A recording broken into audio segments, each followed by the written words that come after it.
Bună ziua, stimați telespectatori! Dați-mi voie să vă prezint un reportaj pe care l-aș numi Întâlnire de gradul 4. 4/5. Mă numesc Spielberg Marțiana și vă relatez din comuna Spineni, unde pe cerul patriei noastre s-au observat o serie de fenomene misterioase sau chiar bizare sub formă de OZN-uri, care fac figuri geometrice neidentificate nici măcar de geometria euclidiană. Deci iată, stimați telespectatori, că nu suntem singuri în univers, drept pentru care îl avem alături de noi și pe primarul acestei comune. Domnule primar, bună ziua! Spuneți-ne care este poziția dumneavoastră legată de aceste fenomene. Bună ziua! Poziția mea este stânga, dreapta, ambidextră, bimânar. Domnule primar, nu mă refeream la această poziție evidentă. Alte poziții nu cunosc, deși am studiat Kama Sutra în amănunt. Care este povestea acestor OZN-uri? Povestea acestor OZN-uri este una străveche. OZN-urile au apărut pe cerul patriei noastre din cele mai vechi timpuri, iar astea mai noi au apărut acum, în ultimul timp. Domnule primar, dumneavoastră chiar le-ați văzut? Da, nu le-am văzut, le-a văzut o vecină care era la culesul porumbului. Au apărut dintr-o dată, o navă mamă din care au ieșit...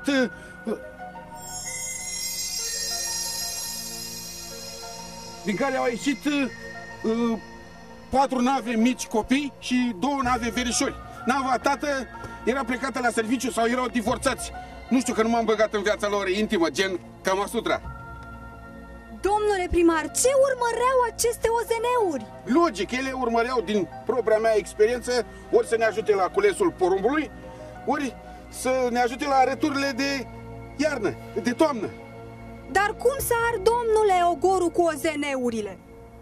Dar ce are, domnișoară? Păi dacă am un OZN la un plug cu 2 cai, îi faci fulul de motorină, n-ai treabă, îți are o parcelă din asta de cât aici e parcelă.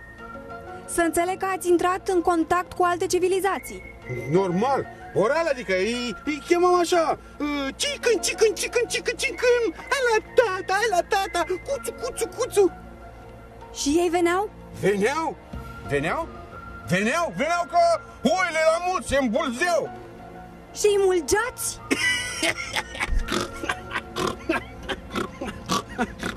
M-ați făcut să râd. Nu știu, domnișoară, era o figură de stil.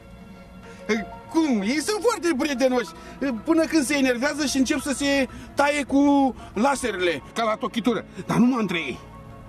Domnule primar, cum arată? Cum să arate? Micuți, mărimea ies, privire verde, pastă verde la pix, haine verde, au mătasea broaștei, verzeala zidurilor și din surse ale primăriei am aflat că sunt rude cu nenorocita aia de Euglena verde. Și ce mănâncă? Verde de Paris? Am avut în frigidere că le dădeam, dar i-am luat cu mine la o nuntă. Ce s-au mai distrat, s-au încurcat puțin la Brașoveanca, au mâncat toate sarmalele, că erau în foi de viță, după care au furat... Au furat mireasa? Nu, birile, că era îmbrăcat în verde, pădurar.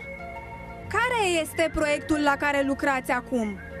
Proiectul la care lucrăm acum este un proiect mare, este o instituție de proiect. Vrem să dezvoltăm un proiect de construire a unei piste pentru OZN-uri, deoarece ele aterizează pe imașul satului, unde noi paștem. Pașteți? Paștem? Pașteți? Paștem? Nu noi paștem. Oile, porcile astea, vacile, ale oamenilor din sat. Și le strică imașul. Despre asta puteți discuta cu investitorul nostru care se află aici, în amănunt, gen Kama Sutra, în profunzime. Pe mine vă rog să mă scuzați, trebuie să merg într-o constelație învecinată să-mi iau niște ciuști gogonele de-astea de pus la murat. La revedere! Mulțumim, domnului primar! Bună ziua! Următorul nostru interlocutor este domnul... Why not? Why not? Yes, of course. Americanii îmi spun why not. Românii îmi spun de ce nu. Iar prietenii îmi spun hai măi să mergem să bem o bere, lasă-l pe ăsta că e nebun. Înțelegeți? Domnule why not, care este proiectul la care lucrați acum? Proiectul, bineînțeles. Aș vrea să transform această, cum să zice la voi, tarla. Tarla? Yes, indeed. Tarla? Mă rog, aș vrea să transform acest spațiu comensurabil într-o rețea de piste. piste pentru biciclete, piste pentru trotinete, piste pentru OZN-uri, piste pentru tractoare. Ah, ce-mi plac pistele astea! Sunt înnebunit după pistele astea, pentru că mă descarc așa de energia negativă care mă cuprind așa pe mine însumi. Înțelegeți? Of course! Ați rămas mută, nu? De uimire, să înțeleg! Voi face multe piste. Domnule Wynat! Yes! Proiectul dumneavoastră unde se oprește? Aici! Nu, România! Nu înțelegeți greșit! Proiectul meu va demara cu fiecare pistă care va fi dotată cu, cum să zice la dumneavoastră, spălătorie pentru OZN-uri. Because OZN-urile acestea care zboară în spațiul cosmic se mai murdăresc. Vine pescăruciu, găinăițează la el și noi trebuie să le spălăm cu mopul manual ca să se ducă tot. Înțelegeți? Asta este. Domnule Wynat, aceste OZN-uri se defectează? Of course, bineînțeles, mai ales alea stricate. Pentru că, ca atare, vă spun sincer, m-am gândit la toate. Aș vrea să implementez un program Rabla pentru OZN-uri. M-am gândit și la un slogan. Fiți atent cum sună aici.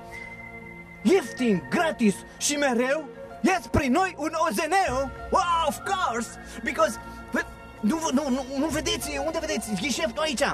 Vedeți dumneavoastră, voi face o grămadă de bani. Voi face un morman de bani. Mă rog, să revenim.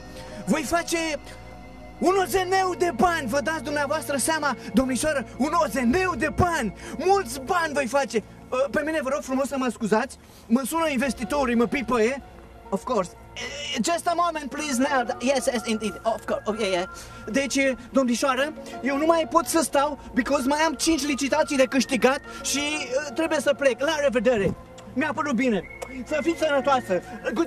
Goodbye. Nu mai am vreme de stat. Îmi pare, I'm sorry, rău. Mulțumim domnului Wynat.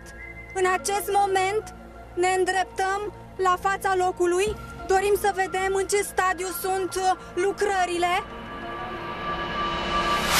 Bună ziua! Cine sunteți?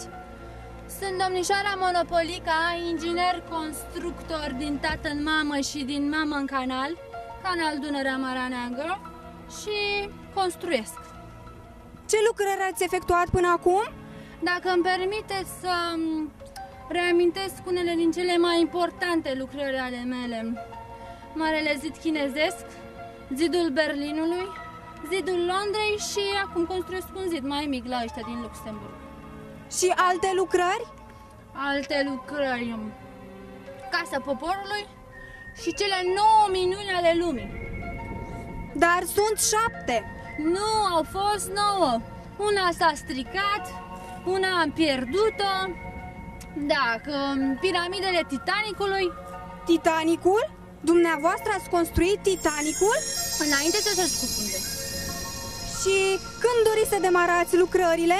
Păi sunt demarate deja. Dar văd o grămadă de gropi. Ce faceți cu ele?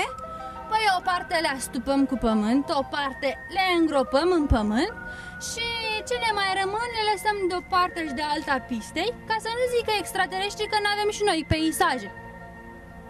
Dar farfuriile aterizează vertical. Da, corect, știți bine. Și atunci de ce le faceți piste? Păi după ce construim pistele, le ridicăm vertical, ca să nu se hurducă OZN-urile când aterizează.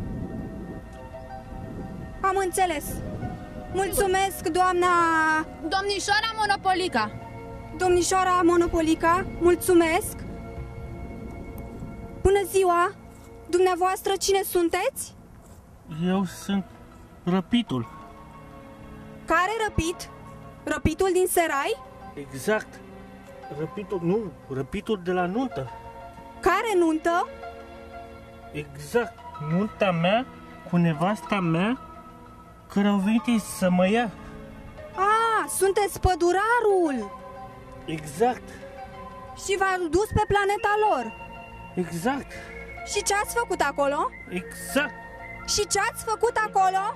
Exact, asta am vrut să vă spun. M-am angajat la un patron să le fac sarmale.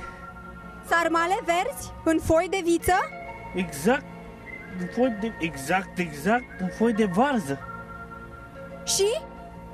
Și au murit cu toții. De ce? De foame.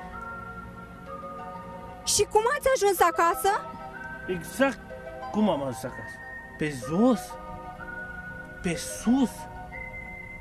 Prin fax. Prin fax? Exact nu prin fax. Cu alți extraterestri. Cu autostopul. Care erau rotunzi.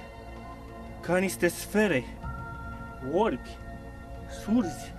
Nas. N-aveau. Plin de mătreață. Chei. Și cum v-ați înțeles cu ei? Exact. Mare noroc am avut. Știau alfabetul Morse în chineză.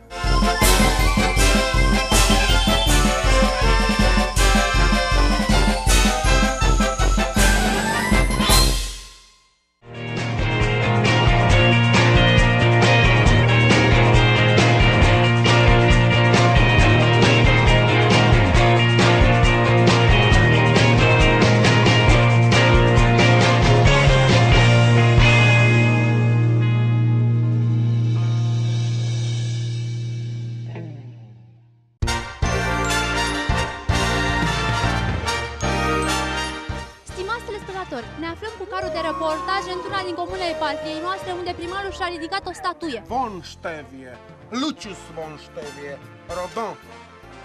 Sigur, ce ne puteți spune despre această statuie? Pardon, Capodopera. Ce e asta, mă?